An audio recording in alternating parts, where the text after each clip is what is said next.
Hey guys, today I'm going to make some Chile Verde, and I'm using this bone-in pork roast. Here's a bone right here. Don't be intimidated to buy meat that has a bone in it.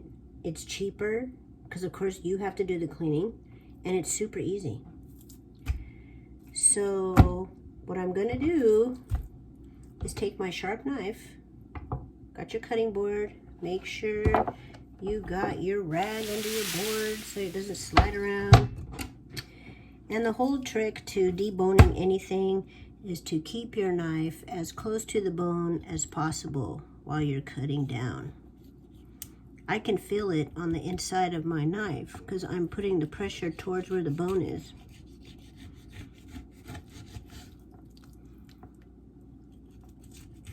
This technique is actually called teasing the bone.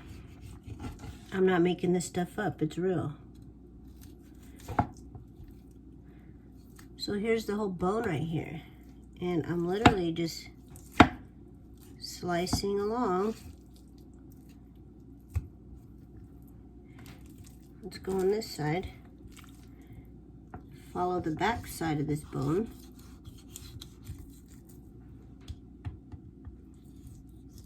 What you do want to be careful for is that you're not cutting into the bone, because that's easily done as well. I mean, you're going to manhandle this thing because you're trying to get all the meat off this bone. Here's the back side of the bone right here. Just to separate it from the whole thing.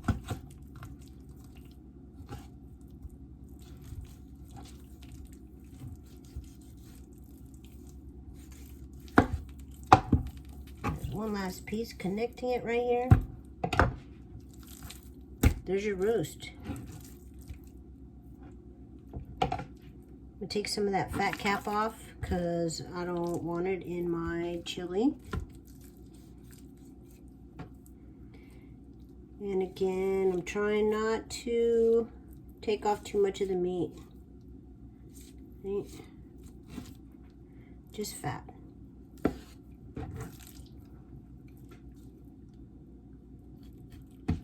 Some people like to leave all the fat on. That's all good. It's just not my thing. Trying to eat healthier and taking out as much fat as I can works for me. I'm doing my Whole 30 right now, so this is a perfect meal. It's just gonna be meat, some tomatillos, some serranos, onions, garlic. That's it.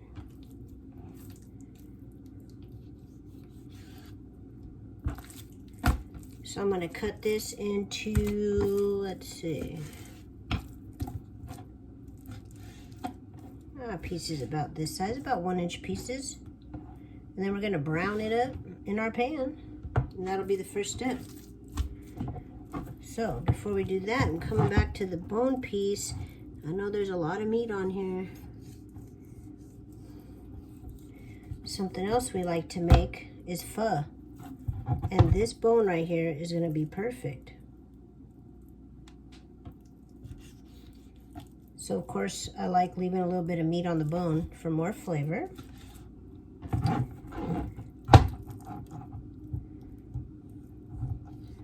going to add this to my bag of other frozen pork bones. I've just been waiting to have enough to make a batch, so throw this fat away, put this to the side.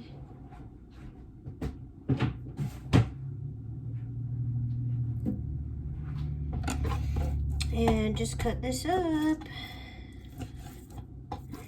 We are at the moment going through this coronavirus situation. So all I want to do is cook. And the kids are home from school. They're actually taking a nap right now, so it's perfect. So yeah, I'm just gonna cut this up. We'll season it and then we will brown it. That's it.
Okay, so I'm guessing you can see that my pan is pretty hot.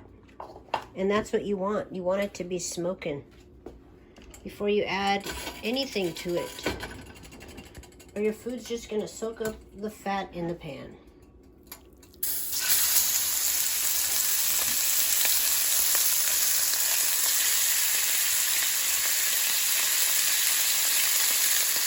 And we're doing this in small batches because I want it to brown, not steam.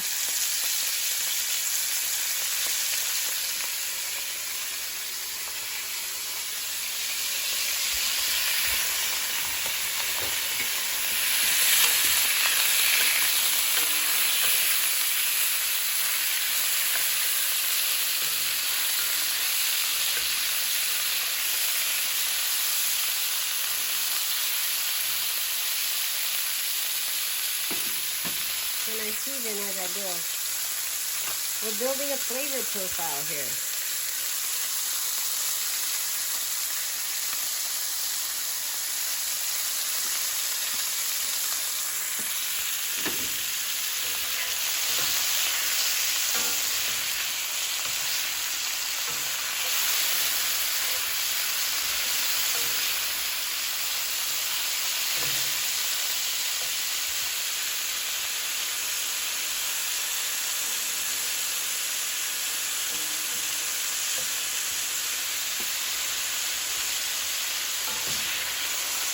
I got a few batches. Let's brown this up and then we'll move on to the next step.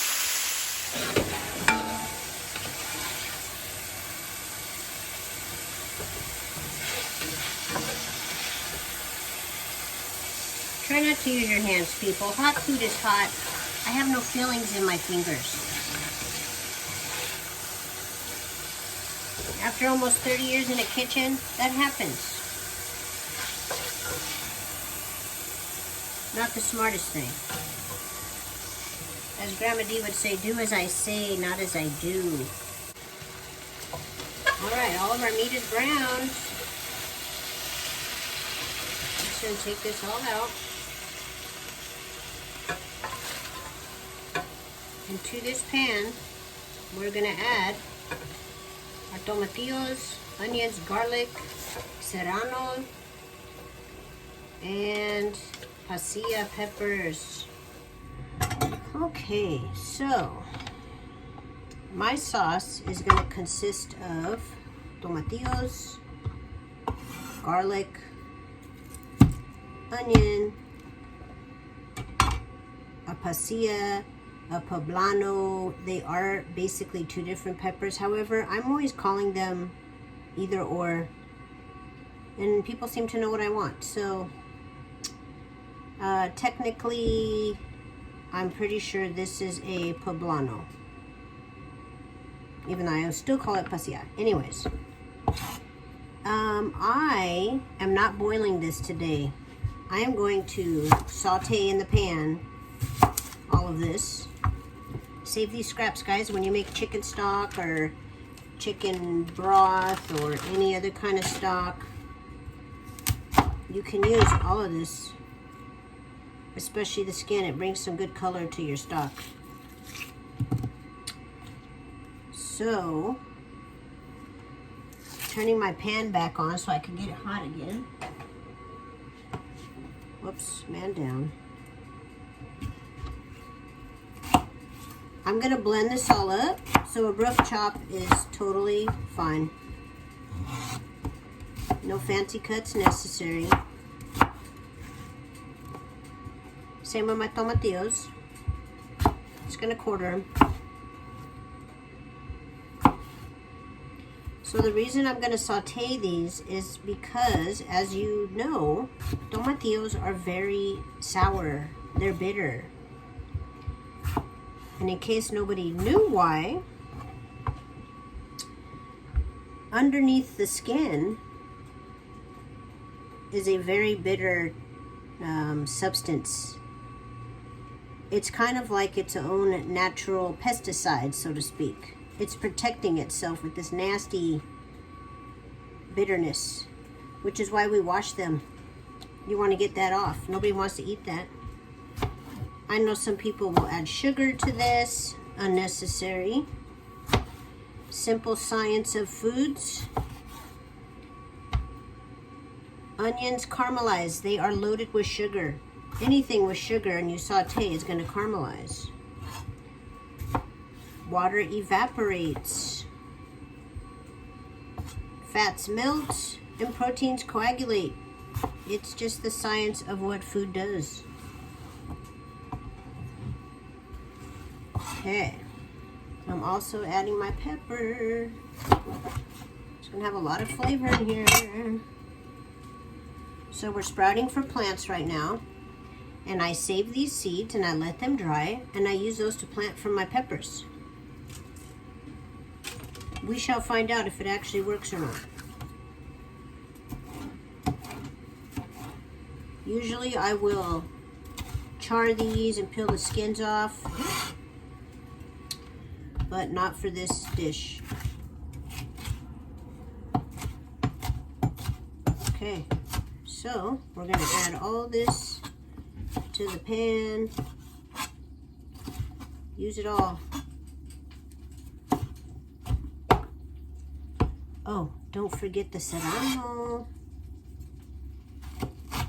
I'm going to use one. Okay, come on over here. We only got 2 hands, guys, so work with me. Okay.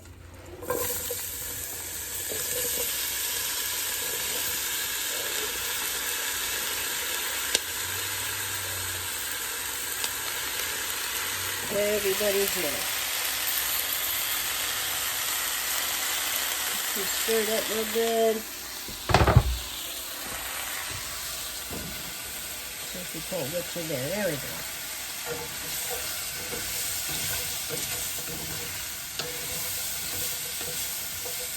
I'm just adding a little salt and pepper. I like to use that Himalayan pink salt. Fresh cracked pepper on everything. This, I will be adding cumin. You can buy the seed, toast it, grind it up, or you could just buy the already powdered cumin. I prefer the seed.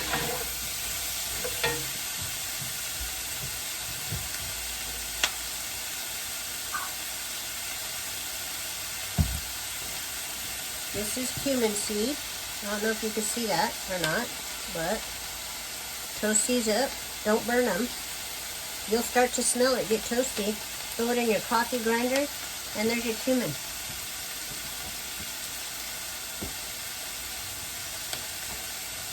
We're using Mexican oregano. There is a difference. You got oregano used for Italian food and oregano for Mexican food. 2 different plants. This is already smelling yummy. You see how they're brown? I'm collecting all the bits off the bottom of the pan. My beautiful pan my cousin bought me. Love it. Okay. this soften up a little bit. And we're gonna add some chicken broth to it. The last of my chicken broth. I got a half a tablespoon of cumin.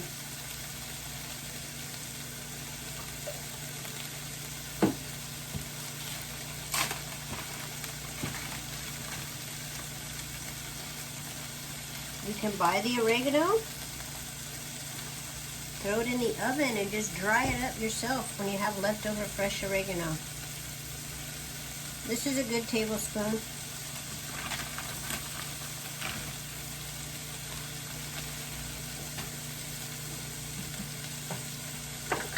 I'm also adding a little bit of ground coriander. And that'll be a teaspoon. Coriander is the actual seed of cilantro, in case you didn't know. I put these in now because the oil and the heat is going to make those dry herbs pop. It's just what it does. So this is the last of my chicken broth I made. It looks beautiful, it tastes beautiful, smells beautiful.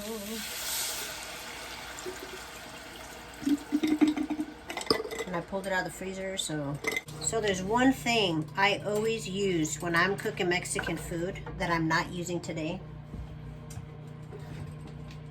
And it's this bad boy right here. So not Whole30. Totally not Whole30. And if somebody out there knows different, let me know. Okay, I'm bringing this up to a boil. I just turned it up. We're gonna blend it. We're gonna taste it. We're gonna re-season if needed. Then we're gonna put our meat in there. We're gonna let it simmer for 45 to an hour, and then I'll check it. Check the tenderness of the meat and see if it's ready.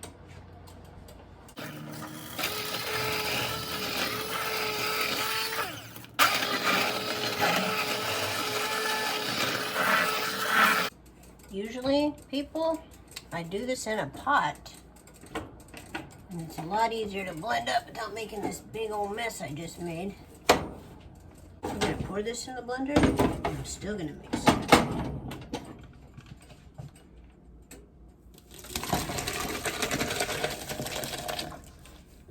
Oh yeah.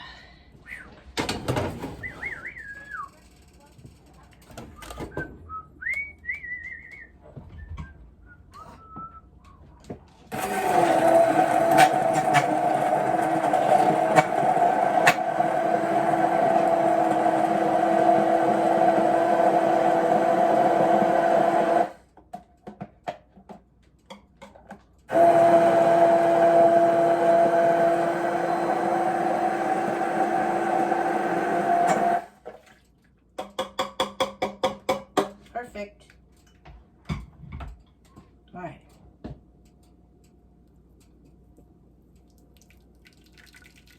You're gonna hear me say this a lot, but I do the best I can with what I got. I don't mind working a little harder or taking more steps to get what I need done if I don't have the right equipment. Or if just because people are asleep and I'm not trying to wake everybody up, you know? So, all right, easy fix, easy clean. So, you know, throw it in the blender. Or if you're using a deep enough pot, use your little hand mixer. Okay, let's taste this and see where we're at.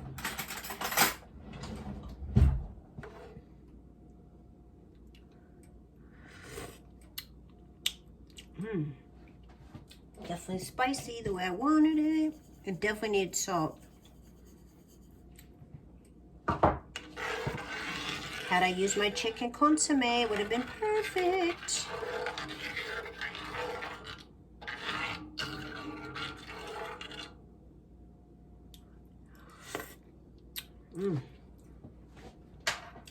All right, back to the pan, all the meat.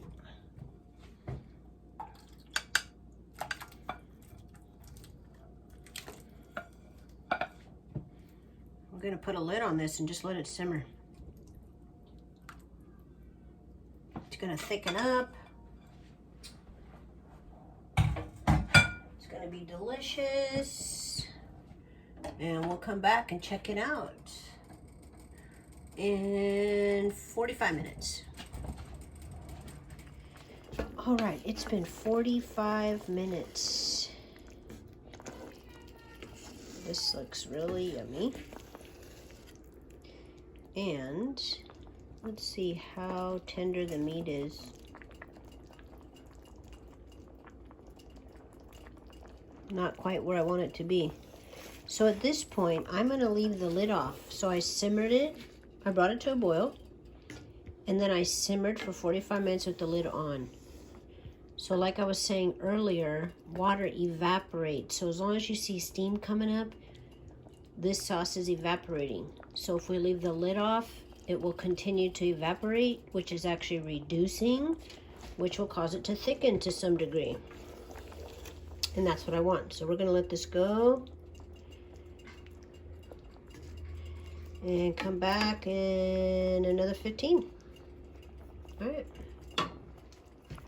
All right, I gave it another 15, and this is exactly where I want it. Now, you could sprinkle flour lightly on your pork before you brown it. However, I could not because I'm doing a Whole30 right now. But you see that it thickened up just by reducing. I didn't have to add anything to it. Just take the lid off and let it go. Well, I hope you like this recipe, and I hope you try it. Please like and subscribe, and I'll keep some more videos coming. All right, have a good one. Thanks.